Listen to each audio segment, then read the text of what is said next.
Yesterday brought violent thunderstorms, followed by dangerous winds, with some flooding as well as several small tornadoes, confirmation of those in at least McCracken and Christian counties. Sadly, we lost at least 5 Kentuckians in the weather event yesterday. They included a 23-year-old man in Edmonson County, a 63-year-old man in Logan County, an 84-year-old man in Bath County, a 68-year-old man in Simpson County, and a 41-year-old woman in Fayette County.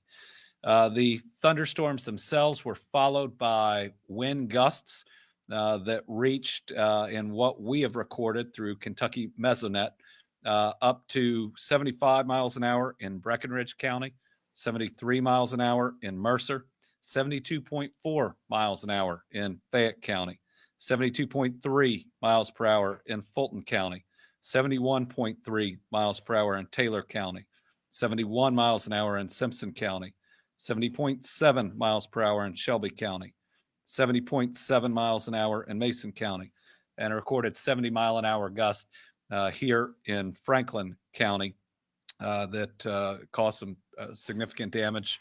Trees down actually on the Capitol grounds, and Emergency Operations Center lost their sign in the middle of it. So very destructive winds. I issued a state of emergency in anticipation of the storm, and since then, 37 counties and 11 cities have issued either a written or a verbal state of emergency. We have a number of homes that have been impacted, some significantly, but nothing like what we saw in the December 2021 storms. We have no one currently sheltering in any of our facilities that have been set up. The biggest damage appears to be trees and power lines, and the poles on the power lines, and what that means in terms of power and our roadways. When it comes to power, this is going to be a multi-day event. We now have, as of 11/11, 396,517 Kentucky customers that are without power.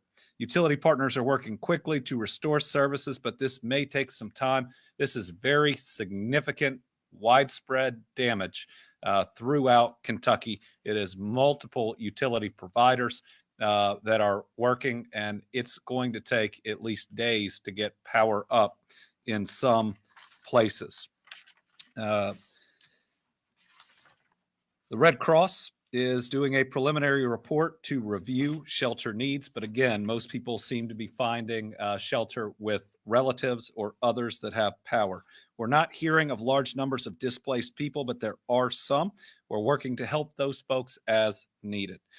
We had no significant damage to any travel trailers or sites. Those are the people that had already been through severe weather events. So we are very grateful for that outcome. Our field teams have been to all those commercial sites.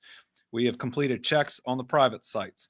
Now, Jenny Wiley is without power, the lodge, the cabins, and the travel trailers, so we're working to restore power. I will say, Jenny Wiley, even before it became an area where we were sheltering folks, and a travel trailer site has significant maintenance needs.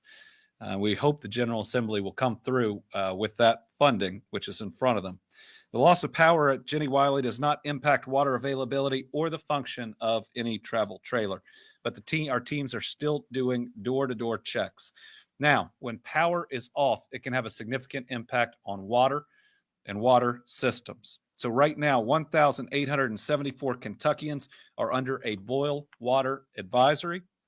5 water districts are working under limited operations. They are Barkley Lake, Edmonson County, Scottsville, Campbellsville, and Greensburg. The Department of Water is doing visits right now. It's really in that in-between area where if we can get power up in the relatively near future, then we don't need to haul water to them, where they don't necessarily need generators. Some of the systems are so old, it takes an electrician doing significant work to connect the generators. So most of these systems, the impact isn't from wind damage to the water system itself. It is the lack of power to the water systems. We have provided 2 generators to Edmonson County right now and are looking at the other needs. We'd ask everybody, please do not wait until you are out of water. These are, if you are a water system, alert our Division of Water immediately so they can provide necessary resources to your communities. A couple other actions. Some of our emergency management communications are running on generators. We also have KSP on site offering radio operations as needed. So emergency operations in each of these impacted counties can be active. Our transportation team has been working around the clock to get roadways cleared of debris. We have transportation out. We have the Division of Forestry out. They do a really good job with their SAL teams. Did a whole lot after the flooding and after the tornadoes. And we have one National Guard team that was deployed with, I believe, a Division of Forestry team to help. We have responded to, we think, at least 6 semi-trucks that were blown off the roads or blown over in parking lots. We believe all of those are cleared up now. We think there were some small concerns about hazardous materials that may have been in some of those tractor trailers. Those are all cleaned and cleared. We provided 5 oxygen tanks to Woodford County through our public health team to homebound Kentuckians without power. So now I will pass it over to Director Slinker from Emergency Management to continue to remind people of tips. It is still dangerous if there's water out there and flooding. It's still dangerous if there are electric poles and lines that are down. Director Slinker. Thank you, Governor, and good morning, everyone. Back here with you today is a follow-up from our yesterday's update. We had a very active and busy evening, early morning, and now starting this morning to get a good picture of all the damages and what we face.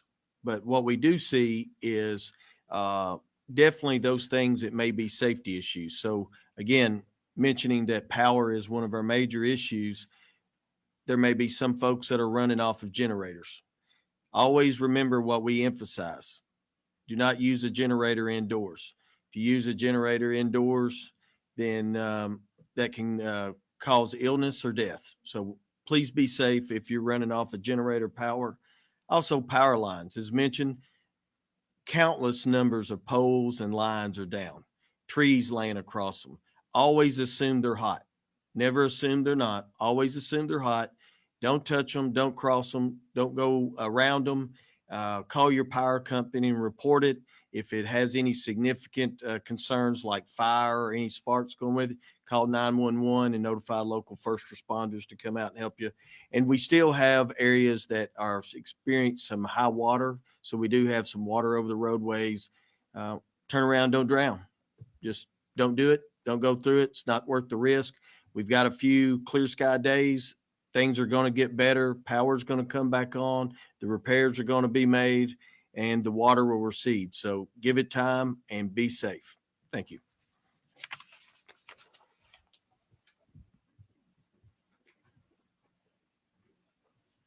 I want to emphasize the point on generators. Kentuckians have been very good, very smart at how they've used generators these last 2 major natural disasters. But if I remember back on the very significant ice storm, we lost more people, if I recall right, or significant number to the misuse of generators, bringing them in the house, having them too close to the house as compared to the overall weather event. So please, if you use a generator, it needs to be outside.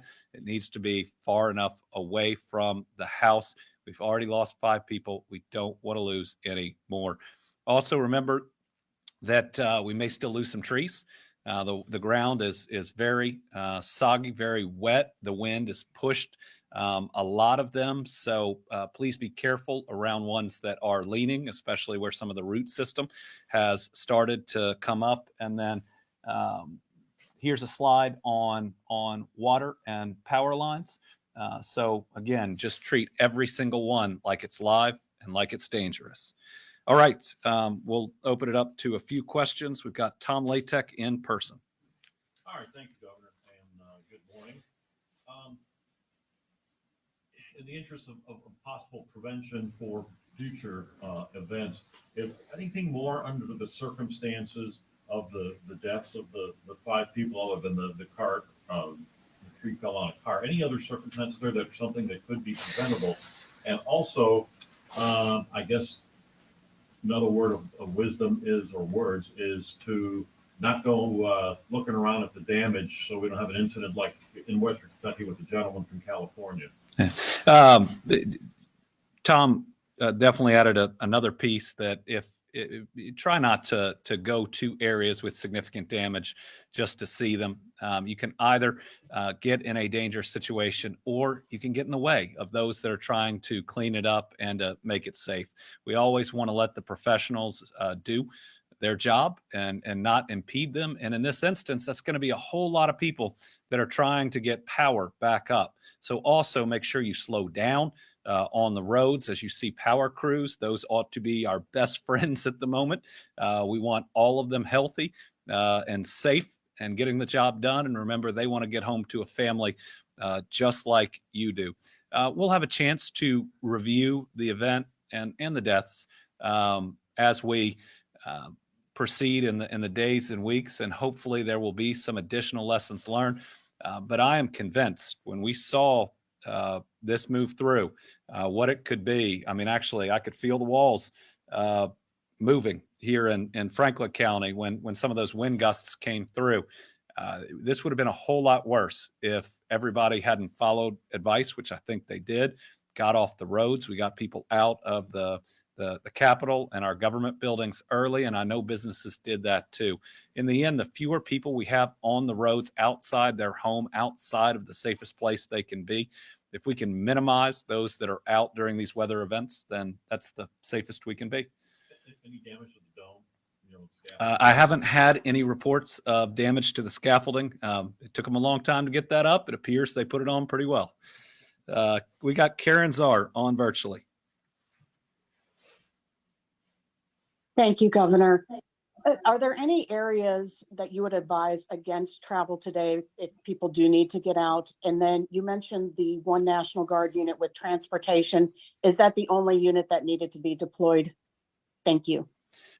Right now, my information is only one unit needed to be deployed. We still have 400 guardsmen that are in training that are actually ready with equipment. They're doing their training at the moment, but are on a status to where at a moment's notice, they could be hauling water or providing additional help. What was the first part of that question? Karen, could you repeat the first part of the question? Are there any areas of where people live right now, if they need to get out, that you would advise against travel? Yeah. Thank you. Now, it's really widespread. So what I would make sure is before you travel, that you are checking the news in your area. You're checking with local emergency management. There may be a couple of roads that are challenging, but you really just want to be careful as you go. If you encounter localized flooding, if you encounter down power lines, turn around. Anything else, Director? No. Okay. So WLAX is now off? Okay, Bria Jones with our last question. Are there parts of the state that experience like worse off? I know that it seems as the storm moved through the western part of the state was catching the brunt of it. So are we seeing more severe damage there? And are there any concerns about upcoming weather in like next week that could further exacerbate the issues we're seeing now? So Western Kentucky did see significant damage. We expected that they would see a lot of rain and potential flooding, and that tornadoes would likely be more significant or more likely in the center of Kentucky. And then we thought the East would get hit harder than it did. The West got all of it, everything that you could think. They had some tornadoes. They had a significant wind. The thunderstorms were particularly violent there. And then certainly central Kentucky got hit, especially with the wind that came afterwards. The East fared a lot better than was expected in the original models, and the East has been through enough. So we're grateful that they were spared. What could have happened, given that many areas that flooded so badly and and the big July floods also flooded again a couple weeks ago. We know we've got a couple of good days in these next couple days. We hope that they will help us significantly dry out. We'll be watching the weather very carefully in the coming week and weeks. All right. Thank you all very much. We will likely provide more updates today on social media, potentially posting some videos.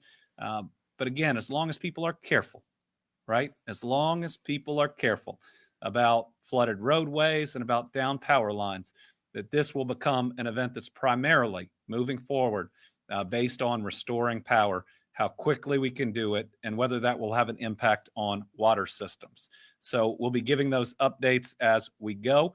Hopefully your local utilities are providing some timeline, but please be understanding with as widespread as this can be. It's not a science. A lot depends on how many people they can get from out of state to come in. But I've stood next to these folks in now so many different natural disasters. They are working as hard and as fast as they can. They know you want and you need power. All right. Thank you all very much.